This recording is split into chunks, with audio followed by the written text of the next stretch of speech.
ઉત્તર પ્રદેશથી એક અનોખી પ્રેમ કથા સામે આવી છે। કાવડ યાત્રા દરમિયાન આસ્થા સાથે પ્રેમનું પણ અનોખું ઉદાહરણ જોવા મળ્યું છે।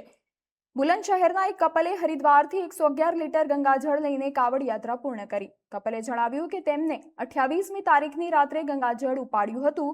આ કાવડ યાત્રા પાછળ તેમની એક ખાસ મન્નત છે। બંને ઈચ્છે છે કે તેમના પરિવારજનો તેમના લગ્ન માટે રાજી થઈ જાય।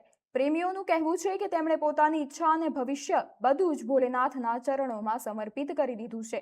હવે આ પ્રેમી કપલને વિશ્વાસ છે કે મહાદેવ તેમની મન્નત જરૂર પૂરી કરશે અને પરિવારની સંમતિથી તેમના પ્રેમને લગ્નનું રૂપ પણ મળશે। जी हमने उठाया जल 28 तारीख की रात को। जब जल आएगा हमारा बुलंदशहर और वो जो भोडे वो है हमारी, जैसे आजकल फ्रेंडशिप चल रही है तो वैसे हमारी फ्रेंडशिप चल रही है, 1 साल से ऊपर हो गई। प्रेम कहानी यू है, जैसे एक बार मेरे को मिली है वो, तो आंसू मेरी फ्रेंडशिप हो गई। जब से आके और मेरी बात चल रही है, यू भी मेरी गैल में राज्य, मैं भी गैल राज्य। तो मन्नत हमारी, हमने जल उठाया कि हमारा है कि हमारे घर के माध्यम में और शादी हो जाए।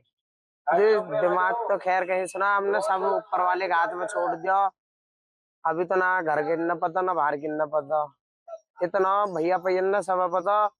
फिलहाल में भोले बाबा के ऊपर छोड़ रखा, अगर हो जाएगा तो क्या शुद्ध गुना अगले बेर लेके आएंगे जोड़ा के साथ। ये कलश लेके आएंगे जोड़ा, या शुद्ध गुना उठाएंगे भोले बाबा के नाम से और जोड़े से ही लेके आएंगे। हमारा मतलब 1 साल से बात कर रहे थे हम दोनों लोग। हमने जल्द उठाया वो शादी के वक्त। 1 साल हो गया बात करते करते। यही मन्नत थी कि शादी हो जाए।